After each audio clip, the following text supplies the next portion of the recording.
Let's wait for Phil.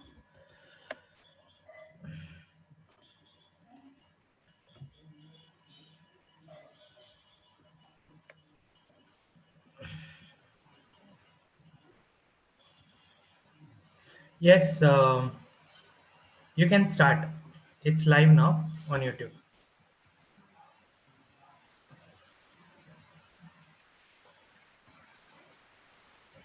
You can start. I thought you were going to start and then I come in after, or should I just start? No, you can start. No problem. Okay, so hi everyone. How are you guys doing? I really hope that you all are doing well.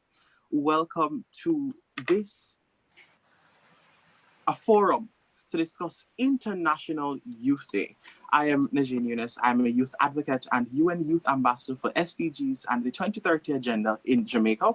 And it is my pleasure to moderate the services today. With me, I have Miss Amulya. She's from Impact 30 DK in India.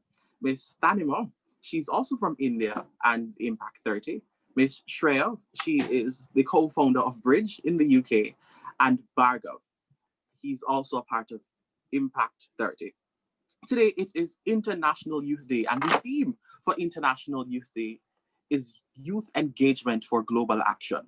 And we're going to have a discussion with our panelists to find out exactly what this means. So Amulya, Thanima, Shreya, Bhargav, welcome, welcome, welcome. How are you guys feeling? Hello, thank you so much for your warm welcome. It's really nice. It's a pleasure to be here and be this voice of all the youth there in the world, and it's really nice. Nice. Thanima, how are you feeling? Yeah, so hello everyone. Hi Shreya also. So I'm a law student basically studying in fourth year of my law. So yeah, I think it's really great like having all of you here, and it was a very warm welcome to us. So thank you so much, Nijay. Bhargav?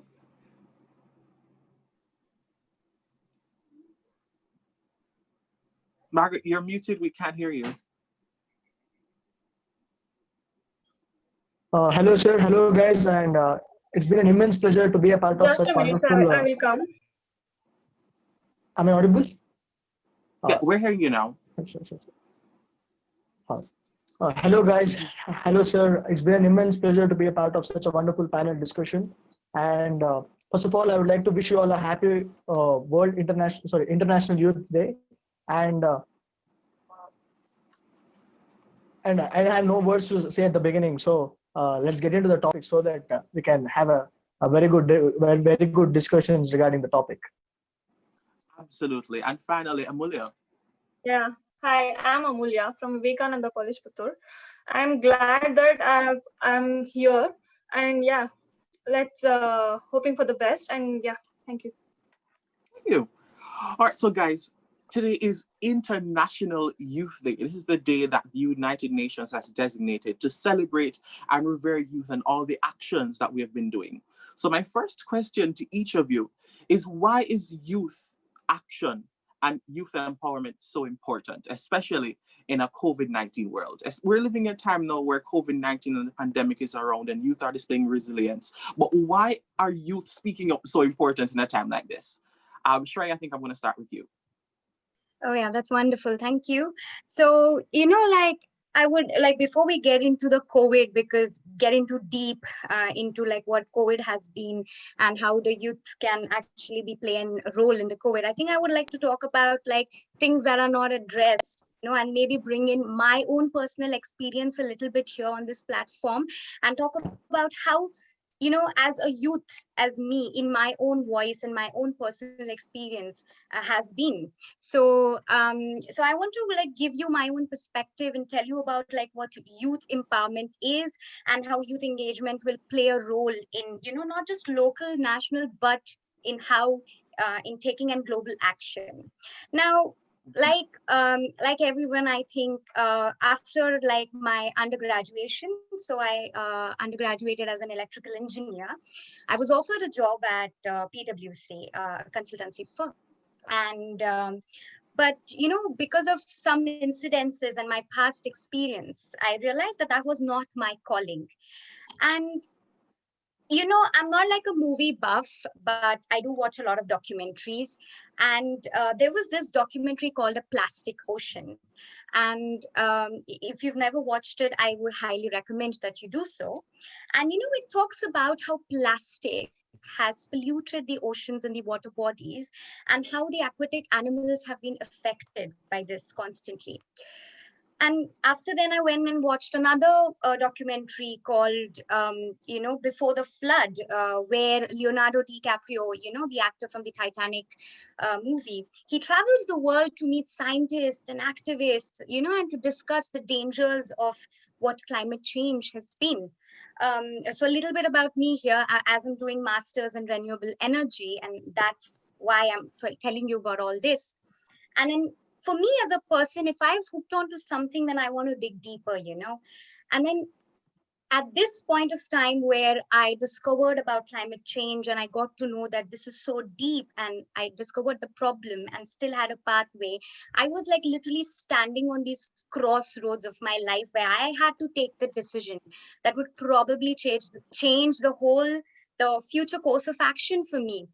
And this and like there is no comeback, because either I have to take a path towards the corporate world, or I had to actually take a path where my calling was to take this action now to make a difference for a green future.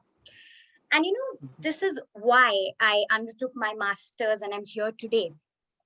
And when I landed here, I met a lot of people from all around the world, learners, and they were like, they just like me wanted to make a difference. They came here with the same cause, but from different countries, and they had their own different perspectives, and then I got to share my wisdom, my ideas, my knowledge, and I got to explore this whole new dimension of what renewable energy meant and what climate change actually is. And I have started my action here today as a greener future with my ideas and engaged. I've also gone ahead like and engaged in a few, volunteering activities. But why I'm telling you all this is because, like me, there are so many people that, so many people that have come along, so many youth that came along to take the same course of action from all across the globe for this climate change. And they also wanted to make a difference. Now, I think this is such an impactful situation on itself, because if this is not youth engaging in global action, then I don't know what it is. Thank you so much, Ray. And I want to zone in on a point that you made earlier, that the theme for this year is, engagement for global action. And the UN calls for youth to be engaged at the local level, the regional level, and the international level. Now, Fanima, I'm going to jump over to you. Why is youth engaging on all those three different levels so important, especially for global action? Okay, so taking my point of view into consideration, I think if you take India as an example, I think the half of the population of India is covered with youth. Okay, I think youth are a very potential resource. So I feel if this potential resource is used in a systematic way, maybe molding them and guiding them can bring a lot of change, and there can be a lot of difference because of this. Uh, Engaging youth in such kind of activity is very important because technology plays a very important role. Okay, for example, if you want to communicate, for example, an Indian citizen wants to communicate with a citizen across India, maybe from another country, I think technology plays a very important role. So if the youth are trained in a way where they can use this technology in a very systematic way, maybe, for example, Twitter, taking into consideration, plays a very important role. Like even a slight and a minute problem, if put across to Twitter, it will solve within seconds. So I will give an example what happened. One of my neighbor, he had an issue with a network. Okay, like a network issue of his maybe whatever SIM he was using. So he used to always put his complaint across through the SIM company, but they never came across. Like they never worked it out. But then once he wrote a complaint through Twitter, and then what happened was within days his problem was solved. So this is how Twitter works. So I feel now what is the problem is the students are not taught what they are actually supposed to do. how this technology is supposed to be used. Like they are not taken into that path. Maybe they are just taught what is there inside the book, or maybe we don't know what path to choose. See, I worked into an NGO because I felt like doing it. Maybe a lot of people want to do it, but they don't know how to do it. So yeah, as I was having a discussion that time with one of my friends, all the students of our age want us to be fed. So we wait until someone feeds us, or like someone comes and tells us like this can be done. So I feel once the students are told that there are a lot of NGOs working on this basically, but still I think the youth coming into such kind of problems, maybe the climate change, as Shreya told, I think climate issue is the very big issue which is happening now, because I used to work for an NGO called as Anti-Pollution Drive. So I used to basically deal with the issues facing to pollution, maybe sanitation. I think sanitation problem is one of the topmost problem which all are facing, because most of the countries lack with very hygienic sanitation, I think. So I think if youth talk to everyone regarding these matters, or if youth raise their voice regarding these issues, I think there can be a lot of change. I think we can bring a lot of change regarding all the issues. This is my opinion regarding engaging youth in all the matters. And I absolutely agree. You said everything perfectly, and I couldn't agree more. But I think that at the same time, while youth have a part to play, or governments have a role in engaging young people, because there's only so much that we as youth can do. So, Bhargav, I want to run over to you. What are some of the ways in which our governments and our international institutions can engage youth to create these impactful differences and changes?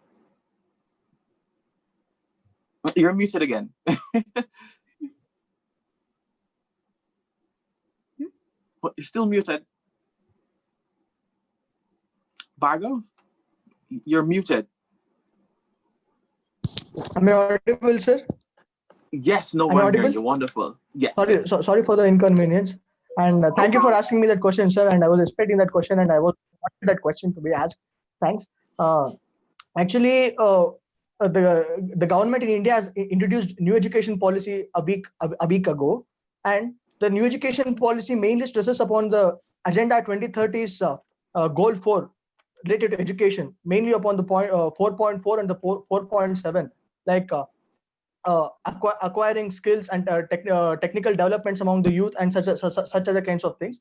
And mainly, I want to stress on the point that it's not enough if those are inculcated at the school levels.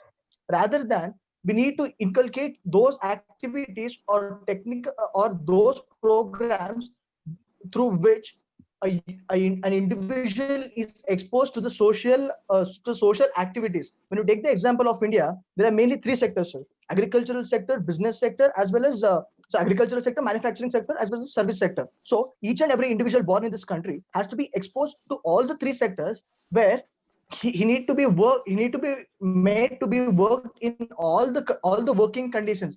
Especially when you take the matter of agriculture, he need to be made to work in the agricultural land or agricultural field, rather than simply explaining in the textbooks how the agriculture goes on, so that he gets a proper exposure over the agriculture. In the same way, he needs to be exposed to the manufacturing sector, or the individual or the industrial sector, where he properly understands how the manufacturing or the industrialization goes on in India, so that not just by reading it, instead of experiencing it, he understands the better way of the society, or better working conditions of the society, and what are all the problems undergone by those workers, or those employers, or those employees over all these sectors. Therefore, an urge to do a social activity, or an urge to be socially responsible, or thankful to the government, or thankful to the universities of Karnataka, sir, especially.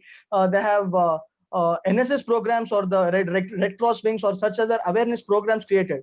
But these programs are restricted to the awareness created, not the social consciousness created among the students. In order to create the social consciousness, it's not just enough we do street plays, or we do rallies. It's all okay to create awareness. In order to create social consciousness, these all programs, or the activities through which each and every student has to be involved, each and every student has to involve in various social activities, has to be mandated.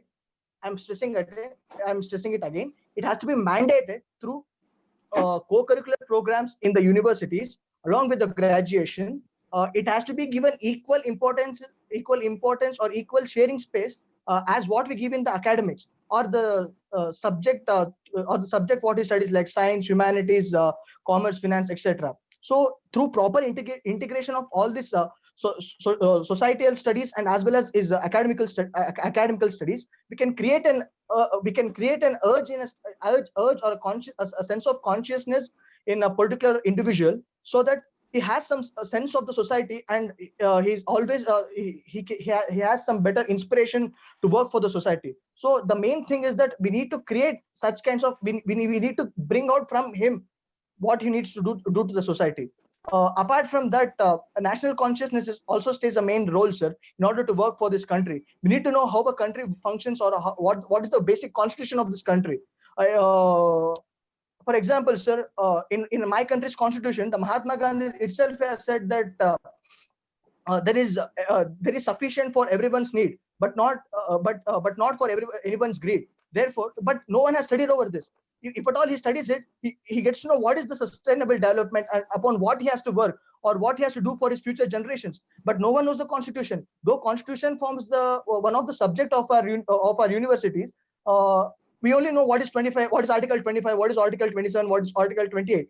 But we don't know what's inside it, or what's we have not gone depth of it.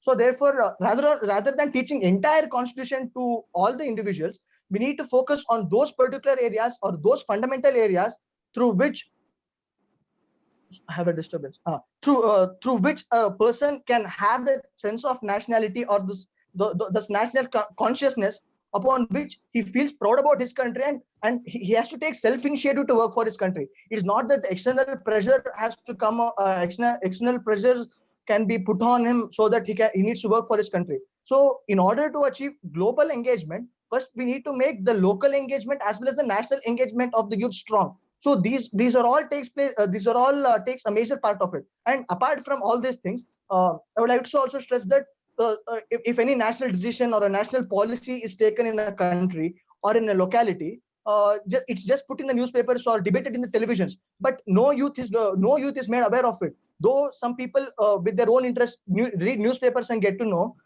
they are not in a position to understand what is going on. There are debate clubs in the universities, or there are such elocution clubs or such clubs in the universities, but these are not mandatory. And I would like to ask I would like to request the government to mandate all these things and to make it a part of our graduation, so that we not just become, because one of the thinkers in India said that science without humanity is not mere knowledge. It's a dangerous element of the generations, because we know the greatest of the greatest terrorists are also well-educated scientists in the prestigious universities. So therefore, science without humanities is nothing. It's just not a boon, it's a bane. So therefore, we need to inculcate what we have to do to the society, what the society is expecting from us, and what we want to give to the society. In order to do that, the graduation part stands as the professional program through which our future career is decided. So our careers should not be limited to the science, humanities, or commerce, or finance, or such kinds of things. It has to be integrated with the social service. And after all, Aristotle has quoted, "Man is a social animal, and we need to work for the society." Thank you so much. I absolutely agree with all you've said. And what I get from you is that the governments really do have a part to play in engaging young people.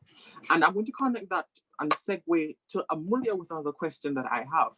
You know, we've been talking about the Sustainable Development Goals, and we know that it's 2020, so we only have 10 years left to achieve all these 17 ambitious goals that speak to quality education, renewable energy, clean cities, life on land, you know, all of these very ambitious goals. Amulia, what role do youth have to play in engaging young people for the decade of action that we have left? Yeah, youth engagement is too active, is to service your community, not only community, but also our country at the higher level. It's all about the trust. We have the trust on young people, the same as we on the adults. In the world, it's about a building future we want to together. The energy of the young people can bring the positive change if we use properly. At the present, we can enter world by one second.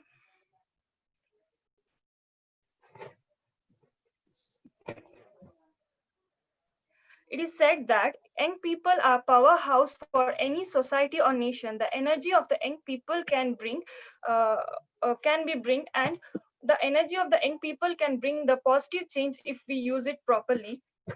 And the young people should be like we should be concentrate on the use of time, commitment to learning, positive values, social awareness, and the main thing is the positive identity in the society.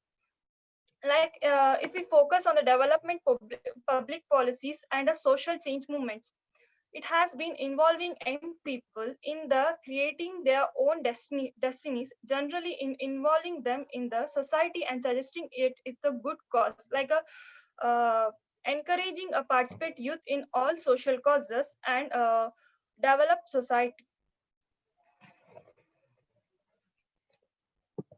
Yeah, sir. And the essential elements are required for the effective expenditure: belonging, independence, belongings and independence. Belongings is a positive relationship with the social environment, and the independence is this creates opportunity to see one's themselves as a changed person who is depend on themselves. And Thank you. Oh, go ahead. yeah, allowing you to become and the main thing is allowing you to become a part of decision making process by engaging them through technology, through social medias. And all about it's not about building, it's about a building future we want together using the most advanced process they are available. Thank you. Agreed. Thank you. I want to get your opinion. We're talking about youth there. We're talking about all the good stuff that youth have done and everything that impacts us. But I want to know, what is your opinion on the fundamental issues right now that are affecting young people? I'm asking everybody this question. So right now we're living in COVID-19. We're living in a time of resilience. We're just coming out of well, for I can talk for Jamaica, we're entering our election season right now. So our demographic is very polarized right now. So what are your thoughts on some of the major issues this day that youth are facing across the world? Sure, I'm going to start with you again. Okay. I think on a very I think COVID is such a thing that has impacted everybody, everybody. It's like everyone being in the same water. All of us are in the same water. You see, we are trying to make our way out through the same boat. And I believe it has impacted a lot of people, not just the youth. But if you look at it, the way youth have been impacted, again, I believe if you're not being able to have that face-to-face conversation with your tutors or with your professors or whoever are teaching youth. I think that's in the learning process has been completely what do you call, it's completely been haywired, it's messed up for a lot of people. Some people don't have access to a lot of resources, I know some people in some parts of India, I think some parts of Africa as well, I believe you would agree with me, there's no access to electricity for those people. So yes. I wonder how internet is tremendously expensive for a lot of people. Then coming on having an interaction, even when a technology like this exists for everyone, I think this is one of the difficulty that those not just young people but even children are facing it. And I think this is one of the major issues.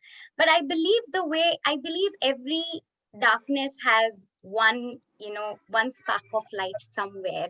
And even if we are in this situation, and even if we have been able to, this gives us more opportunities, because I believe that you can see, solutions exist because there are problems. Had we not had problems, we wouldn't have had solutions.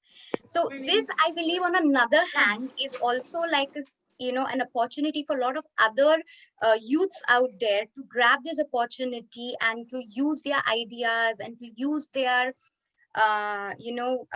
creative side, diplomat side, and innovative side, and bring in solutions to the problems people are facing. This is one way you can raise your voice, because I believe a lot of like these youth and like us, we complain of not like our voice not being heard, not being heard. But then how do you actually create an impact? How do you socially show and raise a voice that yes, you can make a difference? Because I believe it starts with the main heading: are you really making a difference? So if we have a lot of ideas, a lot of people have ideas, a lot of youth I believe have brilliant ideas, but the problem then is there you need to channelize your way and efforts to implement the ideas you have. That's the first point I feel that's really important. Second Mhm. is like, are you like not just implementing, but whatever you're doing, is that really creating value? Is that adding in value? And the third I believe is that having an impact and making a difference? I think that's how, Wow. yeah, you have to look at, because if you have ideas, I have ideas, but they make no sense if I don't know how to implement them. And there could be, so to make it more clear of what I exactly mean, like say I have an idea, and if I found out a way to channelize my ideas and efforts, and like Bhargav said that, we need government support for all of these ideas and stuff. Yes, definitely that has to come in. But if we can find our own ways and channelize this and implement our ideas, and if we are making an impact to the society, we are raising our voice. We are showing that we are capable. And I believe a lot of youth should start thinking in this perspective, because just by making strikes, like Bhargav said, is not enough. Like just by going and making rallies is not enough. But what are you really doing that is impacting other people's life? Because how do you then show that yes, we have the power? Wow. Thank you so much, Shreya. Danima, what are your thoughts on some of the issues that are affecting young people today? Yeah. So I definitely agree with Shreya once again, like on all the aspects she told. So I think the problem with the youths are basically they always, how much ever opportunities they have, they think that the doors are not open. They always think the doors are shut. So it is actually not like that. If even the one door is shut, there's a saying, even if the one door is shut, there are 100 of those which are open. You can at least access to one. So during this time of COVID, many people think that their life is over. Like half of them are depressed, mentally stressed. I definitely agree. It is because of I mean, maybe a lot of people are having economical or a lot of problems what they're facing. But still, there are so many people who are actually utilizing it in a good way. So maybe they can do a lot of things. Maybe there are people who are doing online courses. So at this time, maybe they can actually read a lot about what they want to do. Maybe once the COVID is over, maybe all the youth can get out and tell that, okay, this is a problem. We have to stand for it. Being a law student, I think there is something called as PIL, that is public interest litigation, which most of them are not aware about. So this is basically, for example, I'll give an example like how this can be applied. Think you're having a water problem in your community, and there are around 100 people in your community, and everyone is facing the water problem issue. So all the 100 people can't file a case individually in the court, because there will be 100 cases in the court and the court wouldn't decide. It will take a lot of time. So in matters like this, where a lot of people are facing the same issue, a PIL will be filed. That is called as public interest litigation. I think in the matters where a lot of people are facing problems, maybe the environmental issues or anything it might be, the youths can come forward, and I think the youths can file a PIL. Maybe they can hire a youth cannot file a PIL because maybe there is age restriction or whatever it is. But they can definitely come up with the problem what they have, and maybe this is one of the solution which the youth can take into consideration. And as I told, even there is Twitter, which is like trending now, and all the solutions can be got through Twitter. So I think the problem is youth are not coming forward, or maybe the youth don't want to come forward, or they are not aware about the problems. I literally know Like I have no idea about it, or maybe they don't know how to do it, or maybe they are scared that what if I come forward, what might happen? Maybe someone will come and threaten me, or like there are a lot of things why people don't come forward to speak something. So I think that, as I told, see, India is like half of the population, like youth are like a very strong power. So I think, see, even if you consider our place like India, or any district of India, or like Karnataka, or whatever it is. So in one place, like for example, Karnataka, there are 100 colleges, and even if 10 students come from those each college, and they talk about the problem what they have, go to the government or like required authority, by pressurizing them, I think there can be a lot of change. I don't think an individual can do it, but as we always tell, a single finger can't do anything. But then when it's a full palm, it is a palm. It is like very strong. So maybe when a lot of youths come together from each college, I think there can be a great impact. But the only thing is, the fear within the youth has to go. Maybe the college has to tell that they have to do something, as they can do another initiative. What the colleges can do is, maybe they can assign programs wherein they can uh, partition the students. Maybe they can group or divide the students. Maybe they can send them to villages. See, basically the problem is, until we are in that scene, no one will understand the problem. No one had financial issues until COVID came. Once the COVID has come, people have started realizing how difficult it is to survive, even for a single day food. Correct? It is very difficult, because you go to supermarkets and the supermarkets are empty. You don't even find a chip packet because everything is taken by people. So what I feel is, these students, maybe at the college level or anything it might be, they are supposed to be put in the practical scenario. Maybe send them to the village, let them see how the people are actually suffering there. Maybe because of the chemicals we release in the city, the villages are suffering. Because of the chemicals which are released near Ganga, the Ganga was getting polluted. The Taj Mahal got destroyed because of the chemical industries. So I think all these changes, the slight changes, what we do, maybe using, as we were always taught in our school, for a shorter distance, never use your vehicles or cars, use a public transport. I think that will make a great difference, because I think most of the cars or the vehicles what are used nowadays, it's by the younger generation. I don't think the older ones are using cars, because everyone who goes to college needs a car, maybe for anything it might be. So that is creating a lot of pollution. I think if the youth make slight changes even in their daily lifestyle, or even if they talk about it, maybe a lot of people talk about it, I think a lot of change can happen. So yeah, that is my Agreed. opinion again.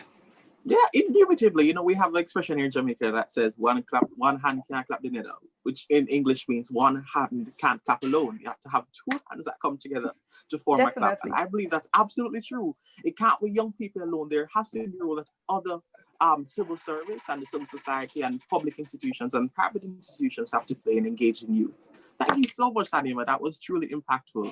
Barbara, what are your thoughts on issues that are impacting young people today? Yes, sir. By considering our nation, the laborers and the migrant workers also constitute a major population. During this pandemic, they are moved. They actually work in the urban areas. They're actually moved to the rural areas for 4 to 5 months. In these 4 to 5 months, we are experiencing 2 months of summer and 2 months of monsoon. Imagine the conditions of their houses. They're kacha houses, and what would be the condition of their? Actually, they live in a very kacha houses or such unstable houses. What would be the condition of those houses? And it's the opportunity where youth has to come into the force. And once the colleges are big, once the colleges starts functioning in India, I request all the colleges to channelize youth into these activities, where they go to those places and start construct and help those workers to construct their houses, and help those people to reconstruct their houses, because necessity is the mother of invention. What has happened in Japan is a model to us, because Japan had a much more worse condition compared to any country in the world, because they were literally attacked by two major atomic bombs. And after that, how they reconstructed their nation and how they made their economy strong is a model to us. And it was quite nearly a century ago. And now we are in 2020, and we are 20 years ahead of the 21st beginning of the 21st century, and we are self-efficient and self-sufficient for with both human power and technological power to reconstruct our economy post COVID. And I would like to also state that in India, the Startup India program has been bought a couple of years ago, where uh, where each and every industry or each and every corporate company visits a university and and listens to all those ideas or all those startup ideas from various students who are yet to complete their post graduations in relevant areas like MBA, masters in business administration or masters in technology and such kinds of things. And once they receive their business ideas, they're going to evaluate and they're going to pick the 20 each and every industry crossing 50 crores turnover is going to pick 25 of the 25 of such students, and they would provide a cash of rupees 1 lakh per annum, as well as all the infrastructure and working conditions in order to implement their ideas. They're given a period of 2 years in order to prove that their idea is going to work. And in this program, actually, the average rate as per now is 20% success. Therefore, it might be after this or after 2 years, the success rate may go to 50% also.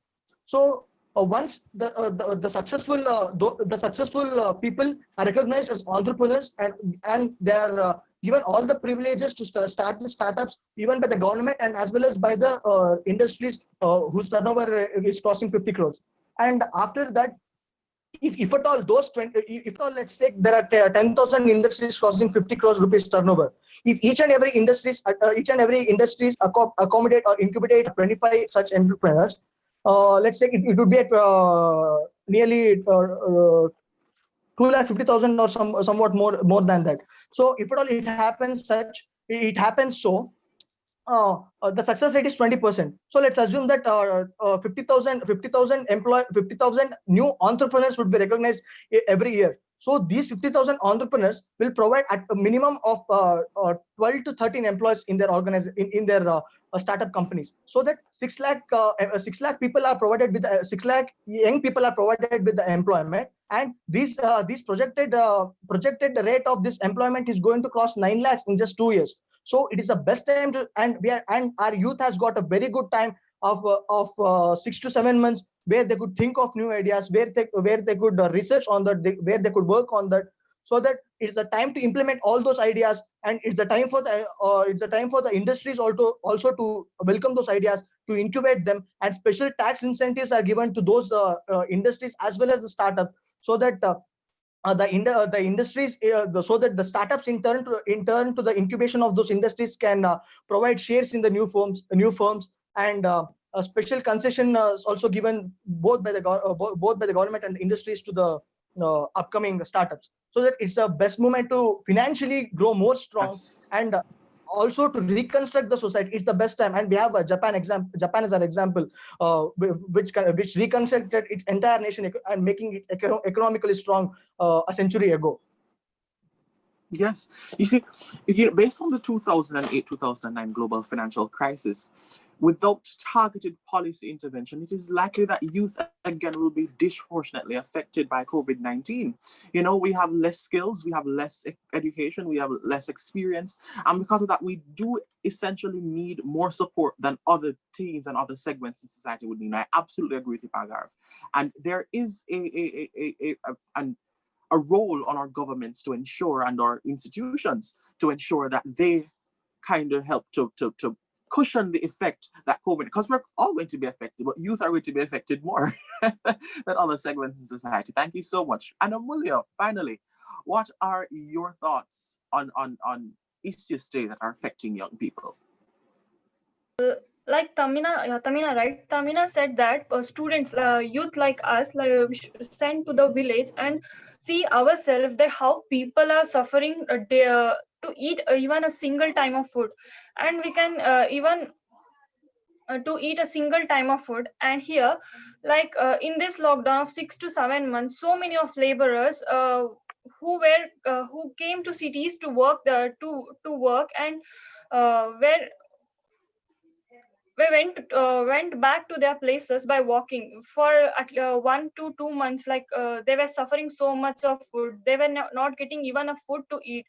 The yeah, not even getting the food to eat. And yeah, the youth like us should connect get connected with the society, and we should work with it, like how to help the society, how to contribute our ideas with the society. And like moreover, first we should contribute our families, work, and the community and the society. And Yes. caring for the society is like we should care for the society, and we should help, like how much we can help the society. We should help at least not more, like at least little things we can support for the society. And yeah, and the next thing is contribution and a character that respects our culture, and the like which 1 second, 1 minute.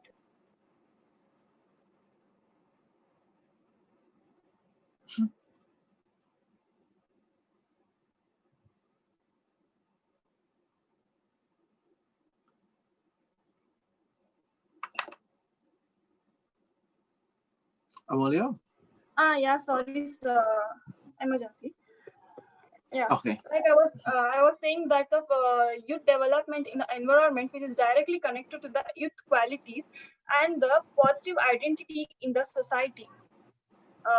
Positive society and the time and the concentration of the use of time. Yeah, sorry, sir. That's fine. We understand. These things happen. Thank you so much again. Before going any further, I want to say a very big hello, guys. Can we all wave to the persons watching on YouTube? There are a lot of persons watching on YouTube. We just want to say a very good hello to you all. Thank you so much for tuning in. They're all talking about we're having a very good discussion, and they're saying that we're making some amazing points, and they're saying that you guys are speaking so well. I'm here watching it as we go along. So, guys, those of you who are watching us on YouTube, thank you so much for tuning in with us. Well, this evening for you, but this morning for me. Thank you so much for tuning in. I have another question. I'm going to ask everybody this question as well, and I'm going to go in the same order. Shreya, Tadima, Bhargav, and then COVID-19. There's no way we can go through 2020 without talking about COVID-19. And we're wrapping up the discussion now, so we won't be here for much longer. But my question to all of you is, how can young people lead the world into creating the world they want to see post-COVID-19? You know, we're all talking about how we've been affected, and we're all talking about youth. We talk about education, employment, other facets of society that have been impacted, especially for youth. But what role can youth play, especially on International Youth Day, since we're talking about young people and what we have to do and what our governments have to do? What can youth do to take charge of the world they want to see in a post-COVID-19 setting? Shreya, I'm going to start with you. Okay, that's a wonderful question. I think like I think like I said before, like COVID has like impacted us, and there's still a light to even when COVID has impacted us, and we can do stuff. And like everyone else even brought in a lot of these points about how youth should be actually engaging with a positive attitude, a character, and bringing these small behavioral changes on your own and in your life could also be few of the ways that you can actually impact. But playing a role on a global scale and taking an action on a globally scale, I think coming from and knowing this industry very well about renewable energy and understanding the impact of climate change to a deeper level, I think I would like to quote two beautiful, notable examples and two people I know about, and I believe you guys know them as well. And how they, because I want to put these examples out and show you how these two youths could actually impact the world, and how then you and we all can impact the world in the same way, or take lessons from them and learn them and then grow. One of the major one of first one I would like to talk about is Greta Thunberg, and I believe everybody knows her. I believe she's well heard of, and you know that she was a small girl from Sweden, and at a very small age she became an activist and became the voice for the climate change. Now she raised her voice at the UN Climate Action Summit in 2019, and you know that's the kind of impact she has brought as a youth. But if you have ever noticed, and we think about, oh, she got the opportunity, she went and raised her voice at the UN Climate Action Summit, how am I supposed to do it? Well, you know, her first step towards starting this action was starting it with a small school strike. So, you know, it all comes down to as little as you can do, as little as you can actually give in for yourself. Likewise, I have another example, and he's called William Kamkwamba. And he, if you don't know about him, or if you might have heard about him, you should, if you don't know about him, you should definitely go and watch the movie, The Boy Who Harnessed the Wind, and it's a true story. So what's so special about William is that William at age 14 was very young. Um, he's from Malawi, and what happened, so in 2002 that Malawi was facing famine, and that, like, because of drought, and that brought a lot of starvation to the people around. And William was actually from a very poor family. He had no access to power, he had no education, and he was in a pretty not a very good condition. And it so happened that when Malawi was facing this famine and it was going through this crisis, and I think we can relate this with the COVID crisis that we have, because even though it was just for the country that time, but now it's for the whole world. But even then, it was for the crisis. William was in a condition where he couldn't do anything. But then this guy happened to go and rob a book from a library, and he read that book, which was on wind farms, and he built this windmill that from scrap materials that were around in and around his vicinity. And he then built that wind farm, which powered not just his house, but it also powered the water pumps in his in his village in Malawi, which fostered the agricultural process and brought in a lot of food, and solved this entire famine issue that was actually happening around. And I believe if you look at Greta, she wanted to empower people. She wanted to bring in awareness. And if you look at William, he wanted to solve this problem scientifically.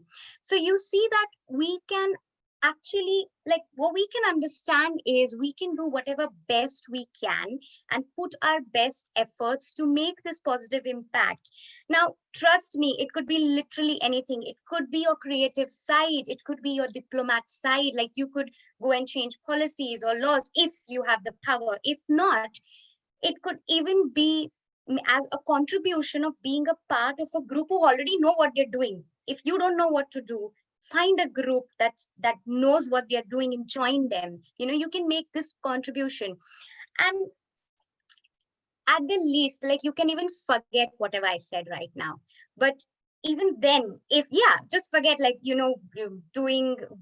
putting your creative side or putting your scientific innovative side to find solutions to problems. Forget all of this.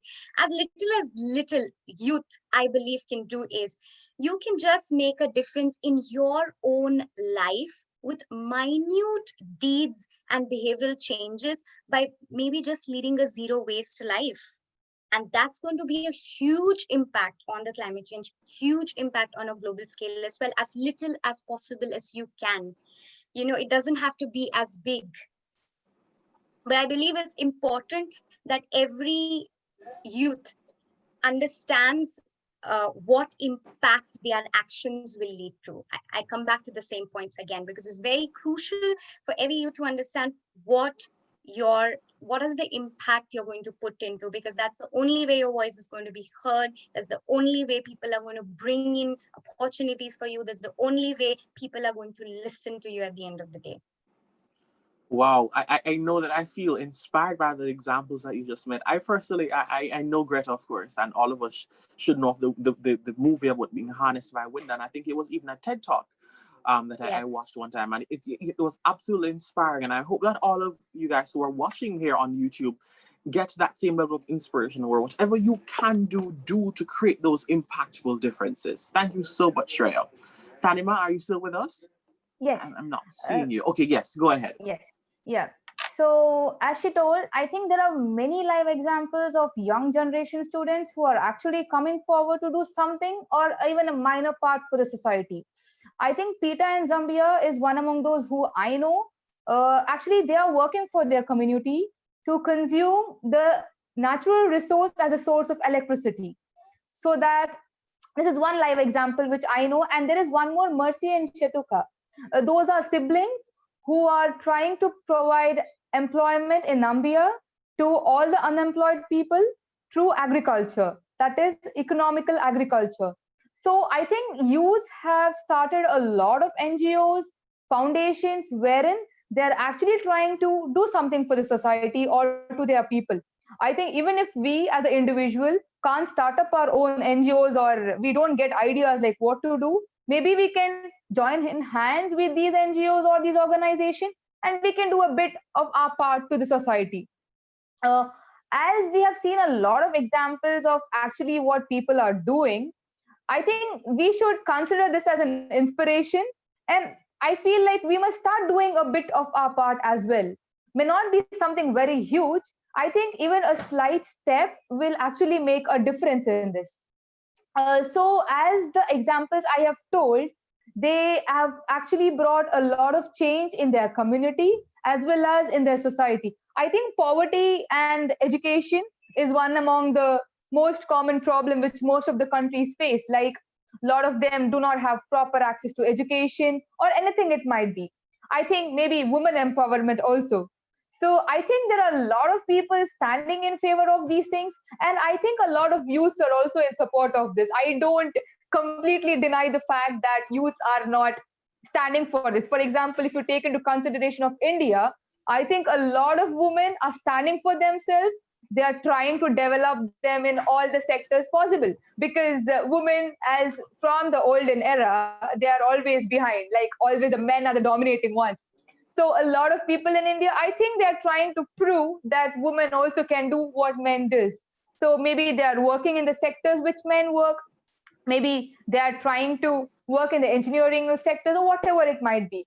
So I feel youths are actually working. I think there is a slight push which is required for these youths to actually become more enthusiastic about it. Maybe, okay, as Yes. I would tell, okay, for example, I think dance speeches, I think street plays will actually impact on the students, because I would feel very bored to listen to a speech, and I would actually like watching a street play or a video or whatever it is.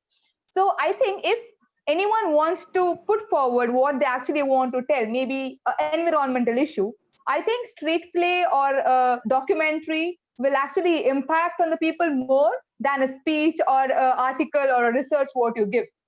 So what actually youths can do, according to me, is maybe after the COVID-19 is over, or like maybe after this is like completely solved, maybe they can list out all the issues what our country or their country is facing, and maybe they can note down the points of what government is actually providing, maybe the facilities for education what the government is providing, or all those things. And maybe, for example, when I used to work for a project, I used to work on sanitation projects. So we used to construct toilets for families below poverty line. Actually, the government is providing 10,000 rupees to each family without toilets. Mm-hmm. But most of the Wow. families were not aware about this. So what happened? I think such kind of schemes, or what the youths have to come forward, maybe in the form of a play or a skit. Maybe they can put it forward in front of the people, so that at least people come and watch, and they're like, okay, something is going on. I'll go and watch what is happening here. So at least some knowledge they might get, or there might be some changes in them. Maybe even I used to even work for waste segregation, that is segregation of wet waste and dry waste. We have literally struggled working on this, because how much ever you put into people's head that they're supposed to segregate the waste, people used to never do that, because they're like, it's a waste of time. We are going to dump all the waste in a single dustbin. You're supposed to keep two different dustbins for wet waste and dry waste is a very complicated process. after that, we started doing plays on telling that these waste actually goes to the river or like water sectors, and that is what we drink or we consume. That is the polluted water we drink, and then we get affected because of it. We what waste we throw, it eventually comes back to us, and we are the sufferers. So I think such kind of plays would actually impact on the people, and I think they would Mm-hmm. try to get slight changes in themselves on whatever issues they are facing. So yeah, thank you. That's great. I like that because it's tapping into the creativity for young people. We have a lot of ideas, we have a lot of enthusiasm, a lot of idealism. But if we can tap into those to create those differences that we want to make, that would make the world 10 times better. Thank you so much, Tadima.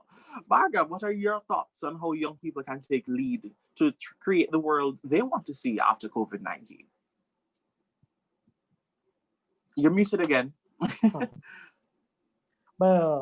As a continuation of my previous panelist topic about education, so I would like to ensure that what has happened in India is that we are not used to the online education or education through a computer or a monitor. So we were all exposed to the schools, and we used to travel miles away to reach our schools and learn over there. So due to this COVID, all the classes were conducted online, and much of the population who are students in India are deprived of online education. So therefore, it's the movement of the students who are in graduation as well as who are my age, or those who work, or those who work at the government offices or such kinds of things, where the things are a bit liberal. They can after 5 p.m. or such kind of things, after their working hours or after their college hours, they need to visit each and every slum. They need to educate not even the children, even the people who aren't aware of anything about the nation or anything about the society. So educating them must be a major part post COVID 19. Apart from that, I would like to also ensure another hottest topic of the world is that weekend agriculture, where all those people who work in corporates or those who work in various fields visit their natives or visit the places where they have their agricultural lands, and uh, do some agricultural related activities for 2 to 3 days, which actually helps the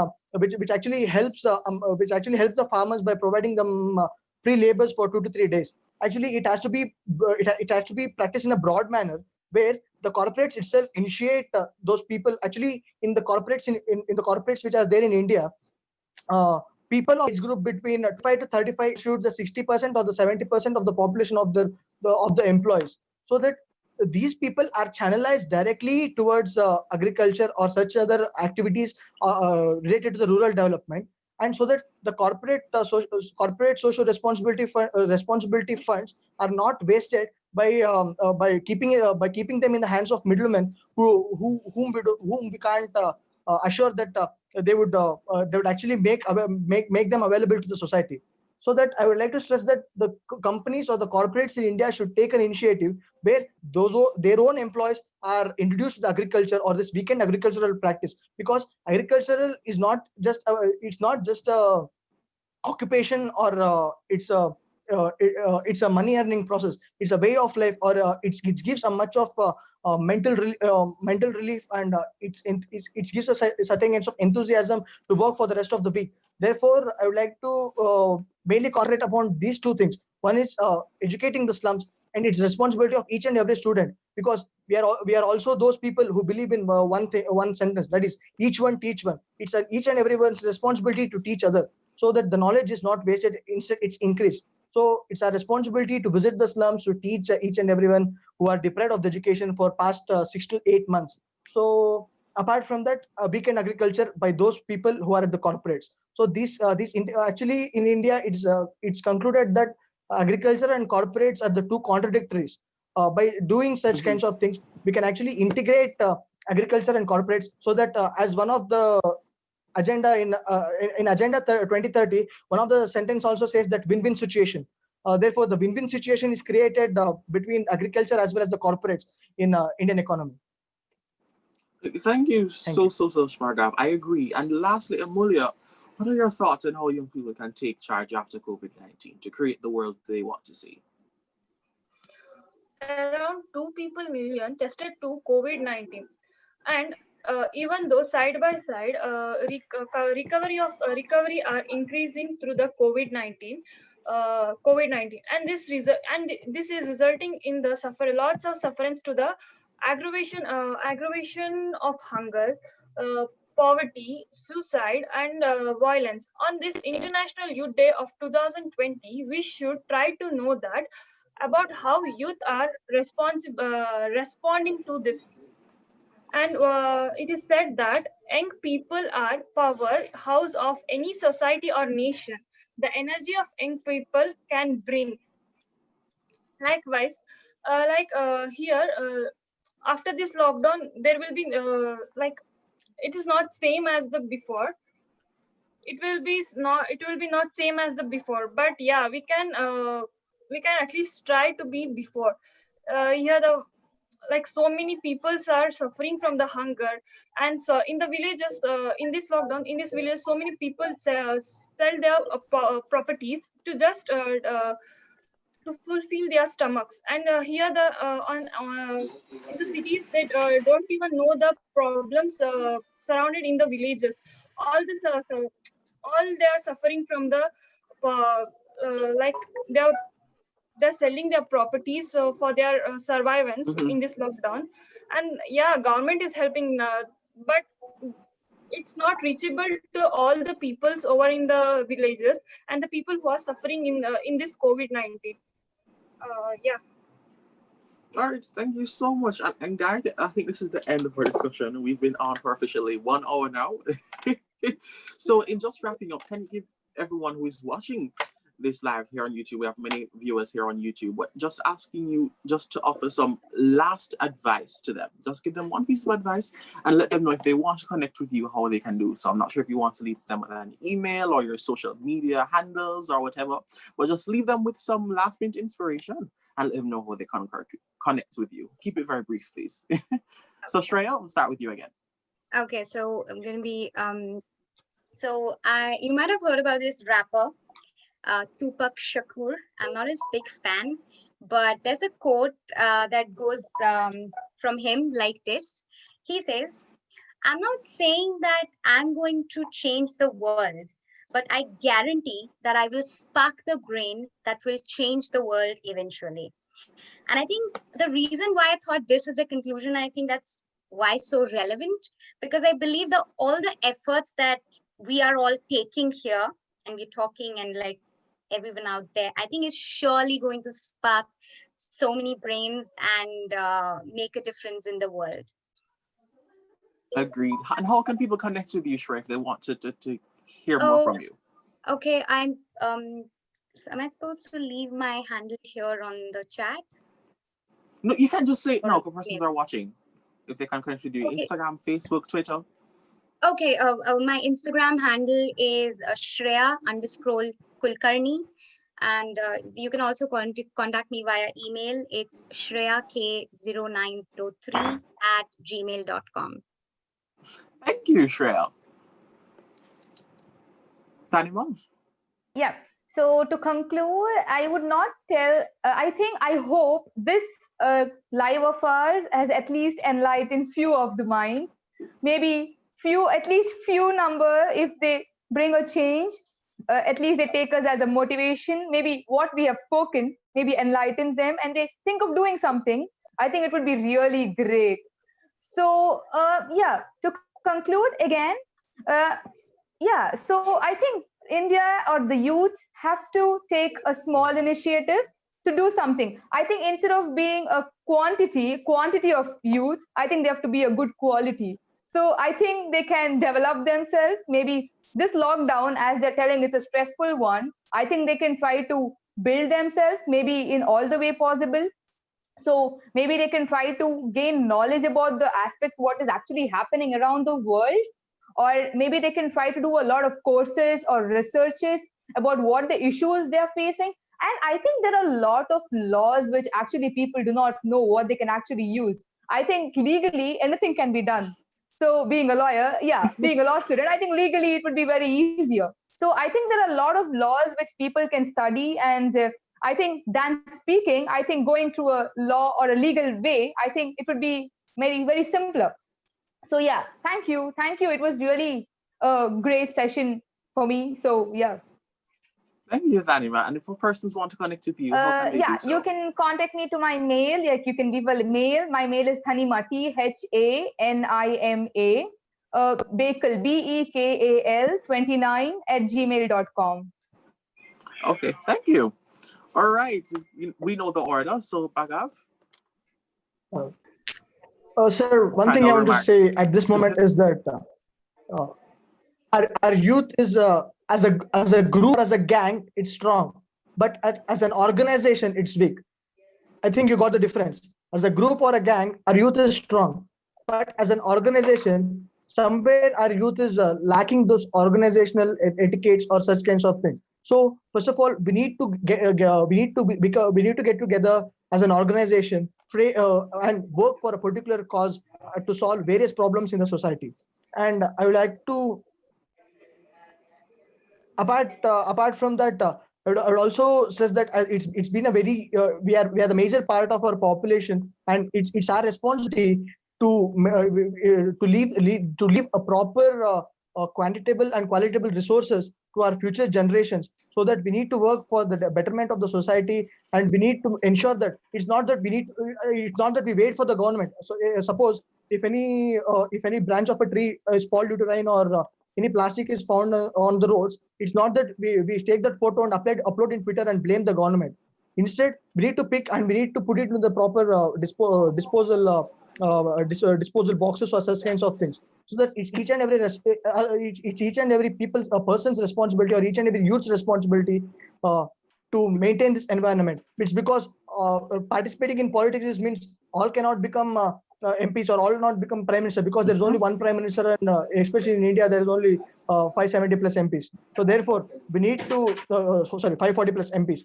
Therefore, politics is not just becoming leaders through an electoral system or such of things. We need to be leader for our own community. We need to be leaders for our own areas. We need to be leaders for our own houses, and we need to lead this society in such a way that a prosperous city, or a prosperous state, or a prosperous country, or a prosperous nation has been found, or a prosperous world has been found. And at last, I would also say that apart from enhancing the sustainable development, it's our major thank you, sir. Thank you. Thank you. And how can persons connect with you? What are your contact information? They want to hear more. Instagram, it's Bhargav Badulasa, BHARGAV VADHULASA. Okay, thank you. And lastly, Amulia. Yeah, I felt you guys are so confident, but to the other side, I was so nervous. I don't know why. I think it may be because it was my first time, and yeah, this was nice experience to me, and I can try next time as best. Yeah, I can try next time as the best thing. Let me check. Okay, fine.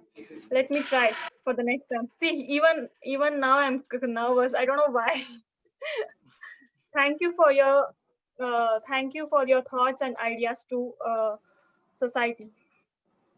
Thank you. Thank you for coming today, and I really appreciate that. And if persons want to hear more from you, Amulia, how can they contact you?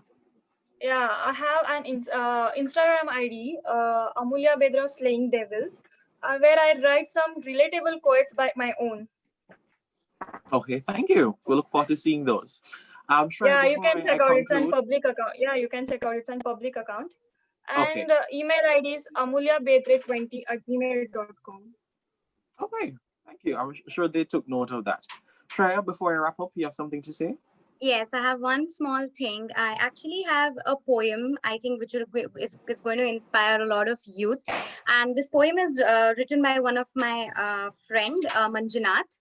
And here it goes. It's a very short, sweet, very inspiring and motivational poem. So this is here. I wanted to bring it out today because I believe that this is a very good opportunity for a poem like this. So here it goes. Our time is here. Our time is now. Let's spark our souls and take a vow. We are young, fierce, and the bold youth. We walk the path of glory and truth. The world is burning, but the youth are here to fight this war we volunteer. We will stop not, for we refuse to leave any stone unmarked. To reach corners of the world, our voices have already embarked.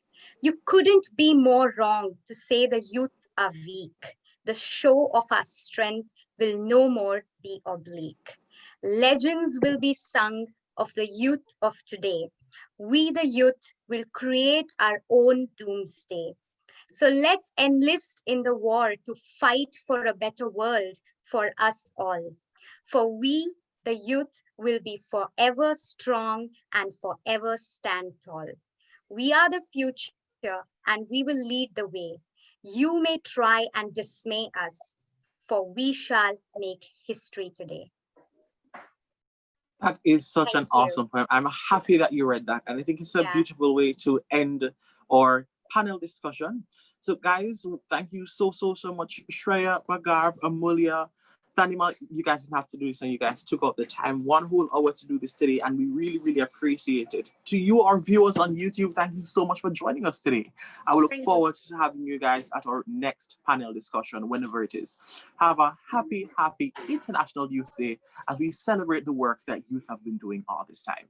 Thank you so much. Happy International My name Youth is- Thank Day. you. Thank you. Yes, happy International Youth Day. Happy International Youth Day to everyone. And come on Thank you. with Wish a you the same. blast and a splash and show the world what you have. Absolutely.